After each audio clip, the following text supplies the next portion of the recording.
Give us all the gold in the world, it's not enough.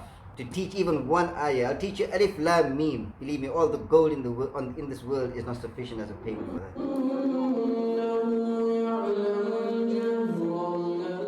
Bismillah, alhamdulillah, wassalatu wassalamu ala rasulillah. Muslim transmitted from Abu Musa radiallahu anhu that Rasulullah sallallahu alaihi wasallam said, the example of the believer who recites the Quran is that of a citron. Its scent is fragrant and its taste is good. The metaphor of a believer who does not recite the Quran is that of a date. Its taste is sweet, but it has no smell. The example of the hypocrite who recites the Quran is like that of a basil. Was it the basil? Yes, it was the basil. It's fragrant smell, it's got a good smell, but its taste is bitter. And the example of the hypocrite who does not recite the Quran is that of a gourd, I think it was, coloquin. It has no scent and it also tastes bitter. Now in terms of the Quran, we were going over it again last week. Very, very quickly, we don't want to spend too much time. What does it mean to be a hypocrite who recites the Quran or a hypocrite who does not recite the Quran? What is the first sign of hypocrisy in the relationship with the Quran? Is doing the actions of the akhirah, but for benefiting this dunya. You're not worried about the akhirah. So you can serve the deen, expecting rewards and benefit in this dunya, but it has to be mainly for the akhirah. But some people, they will do the deeds for the akhirah, only wanting reward in this dunya. As Allah says, Man kana yuridu hartha dunya. Whoever wants the harvest just in this dunya, we'll give it to you. وَمَا لَهُ فِي الْآخِرَةِ مِن نَصِيبٍ. But we will not give you any share in the akhirah. That's what Allah says. Man kana yuridu hartha al-akhirah.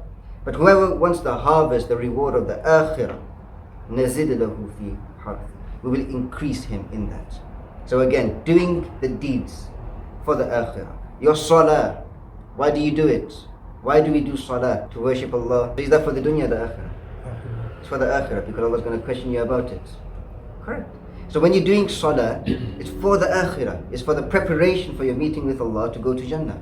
But then you get some people, إِنَّ الْمُنَافِقِينَ يُخَادِعُونَ اللَّهَ وَهُوَ خَادِعُهُمْ وَإِذَا قَامُوا إِلَى الصَّلَاةِ قَامُوا كُسَالَى. When they stand for salah, they are lazy.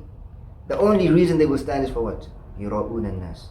To show the people, look at me, MashaAllah, I'm offering salah. They're not thinking about the akhirah. They're not expecting reward for the akhirah. They just want to do it here. They want people to see them as good. So you do the actions of the akhirah, of deen, but you only want the reward in this dunya. That is what it's referring to regarding the munafiq. إِنَّ الْمُنَافِقِينَ يُخَادِعُونَ اللَّهِ. They think they are deceiving Allah. وَهُوَ خَادِعُهُمْ. How can you think about deceiving Allah? You want to do the actions of the akhirah, but only for benefit in this dunya. Allah knows. إِنَّهُ عَلِيمٌ بِذَاتِ الصُّدُورِ.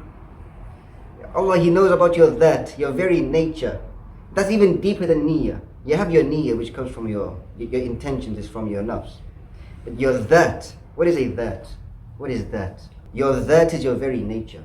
That which is even beneath your intentions. The very way you are. The very way you've been created. Your nature, that is your that. Allah knows that. He knows what's beneath your intentions. وَعَلِيمٌ بِذَاتِ الصُّدُورِ. And Alim is the one who's always knowing. Whether it's in the morning you wake up or in the evening. Allah mentioned in the beginning of Surah Baqarah, وَإِذَا لَقُلَّ الَّذِينَ آمَنُوا قَالُوا آمَنَّا. When they are with the believers, they say we believe. وَإِذَا خَلَوْا إِلَى شَيَاطِينِهِمْ قَالُوا إِنَّا مَعَكُمْ. But when they are alone with their devils, then they say, no, we are actually with you. Well, He's knowing of that. He knows that. So you cannot deceive Allah. When we offer salah, we cannot deceive Allah. And the same thing with our approach to the Quran. Number one, it has to be for the akhirah. And so let us take the first example and the last example. The believer who recites the Quran and the hypocrite that recites the Quran. Correct, it doesn't follow it. That's a simple thing. It's a really stern warning that if you seek or attain knowledge of deen, meaning the Quran or the Sunnah or fiqh or anything as such, which is supposed to be used for the akhirah, but you use it to attain this world, and for them is a severe punishment. And that's what hypocrisy is. That you're not paying them for them to teach the Quran, but rather you're paying them for their time. So it's the same thing also when it comes to leading the salah. We don't accept payment for leading the salah, but rather we accept wage. In this day and age, we have to also, for the time that it takes to go to the masjid to spend there, and stuff like that. But let's say, for example, to give a khutbah, are we supposed to be paid to give a khutbah and stuff like that? We're not actually supposed to. The best way to stay safe is actually not taking payment.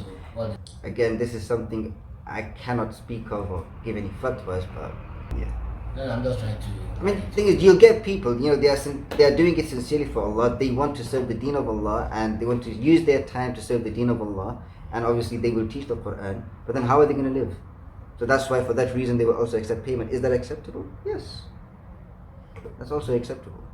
But they call it comes out to intentions. Correct. Some people they take it as hadiyah. They actually don't ask. But the safest way is to not take payments. But let's say if you are, a human being needs to survive also. Right? We shouldn't forget about our means in this dunya. If you're just going to be teaching deen and doing that all day, how are you going to earn? How are you going to look after your family? As a man, for example, how are you going to provide for your family when that is a haqq? That is a responsibility for the man. So that's why then, in this, what we find now is, for example, imams, we will get paid. But for that reason, it's not to serve or to lead the salah. We're not getting paid to lead the salah. The moment is for the time, and so that we can look after the family. So that's usually where it differs. But again, my personal opinion, when it comes to teaching the Quran itself, specifically the Quran itself, we shouldn't be taking payment. So again, it's like maybe a person, you'll find them teaching the Quran and they get paid for it. What is that? Since when do we get paid for the Quran? Unacceptable. Unacceptable. I mean, because the Quran is not something that you're supposed to use to earn worldly things. Again, you're using the deen for worldly benefit. No, look at Dawood alayhi salam, look at Sulaymaan alayhi salam, look at all the Anbiya. How did they earn their living? They went and they worked. And so the ultimate goal is, they also studied, they also taught, they were given the da'wah, but did they rely on that for a living? Did they take payment from that? It's mentioned that, either Sulaymaan. I was reading this somewhere, so there's a narration, obviously, as a king, usually what do you live off? Public funds. And so when he realized that he's not supposed to be doing so, he cried to Allah, and then after Allah gave him the ability, and he used to make baskets for a living.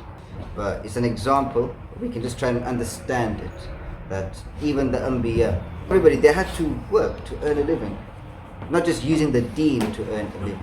And that's why the more conservative approach is that when it comes to the Quran, we don't take money for it. If we teach it, we don't take money for it. That's something, the wage is with Allah alone, subhanAllah. Teaching His word, what can anybody pay for teaching His word? Give us all the gold in the world, it's not enough to teach even one ayah. I'll teach you alif lam mim. Believe me, all the gold in in this world is not sufficient as a payment for that. That's how priceless the words of Allah is. So for those of us, it's like, why should we expect a reward from people when we are expecting it from Allah? As Nuh alayhi salam said, لا أسألكم عليه من أجر إن أجري إلا على الله وأمرت أن أكون من المسلمين. It's in Surah Yunus. But okay, let us continue. That's a topic for another time. So the example of the hypocrite that recites the Quran out loud is that it has no scent and it tastes bitter, and we explained it is the person who will do the actions of the akhirah but for benefit in this life. Does that mean then you can't do anything? You can't do actions for the akhirah without attaining any benefit in this life? If you're doing actions for the akhirah and your intention is in the right place, and then you still get benefits in this dunya, is that allowed? Correct. Because there's also a hadith, for example, when, let's say you do a righteous deed, and people, they don't praise you for it, but they encourage you. They were like, MashaAllah, that was good, continue, don't stop. That is also a sign of acceptance.